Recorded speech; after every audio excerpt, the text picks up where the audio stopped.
Around 850 military personnel were involved today in the funeral of Britain's longest-serving Prime Minister of the 20th century. Baroness Thatcher was granted a ceremonial affair with full military honours. The procession started at St Clement Danes Church, the spiritual heart of the Royal Air Force, in the Strand. A tri-service bearer party of 10 personnel carried the coffin out of the church and placed it on a gun carriage of the King's Troop Royal Horse Artillery. The bearer party was selected from units with links to the Falklands campaign and was commanded by Major Nick Mott of the Welsh Guards. All personnel involved wore full ceremonial day dress. Headdress.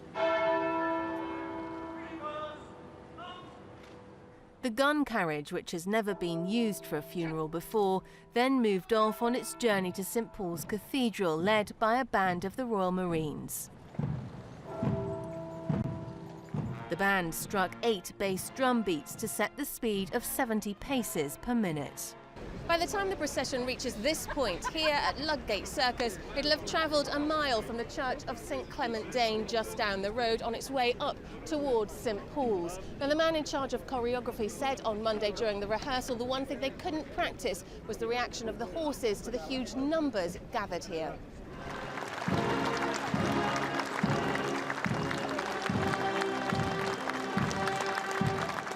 But it wasn't a concern. It was a mostly respectful crowd, and while there was some jeering, the majority was silent or clapped as the procession passed by.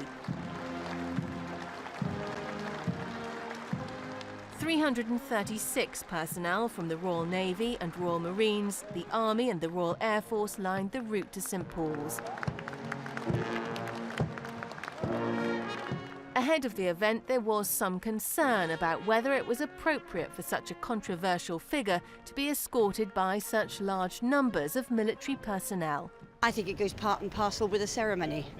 It's all token, and after all, what she did in the Falklands was pretty amazing, and I think the military, from that point of view, want to come and respect her. I think the military themselves, I mean, it's interesting to see the paras over there coming, and they're probably all ex-Falklands. I mean, that was a tremendous boost for England, however, winning the Falklands and getting that back. And also other military involvements she got involved in as well. So I think the military is very important. It's wholly appropriate, absolutely appropriate, and I concur with the decisions, and I think it's an amazing, and respectful thing to do for her. As the procession arrived at St Paul's Cathedral, it was met by an army guard of honour.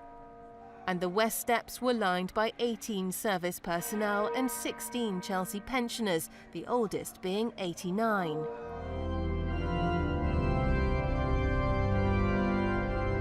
Inside, more than 2,000 dignitaries from around the world paid their last respects, led by the Queen. We come to this cathedral today to remember before God Margaret Hilda Thatcher. Veterans from the Falklands conflict were also invited. After the storm of a life lived in the heat of political controversy, there is a great calm. The storm of conflicting opinions centres on the Mrs. Thatcher, who became a symbolic figure, even an ism. But today, the remains of the real Margaret Hilda Thatcher are here at her funeral service.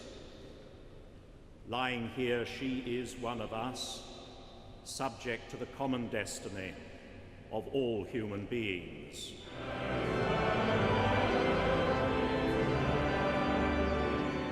The funeral service lasted an hour and 15 minutes and included hymns chosen by Baroness Thatcher herself. Go forth upon thy journey from this world, O Christian soul.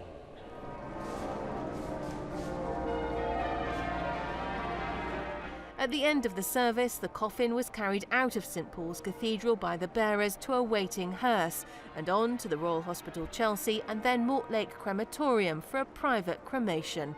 Claire Sadler, Forces News, London.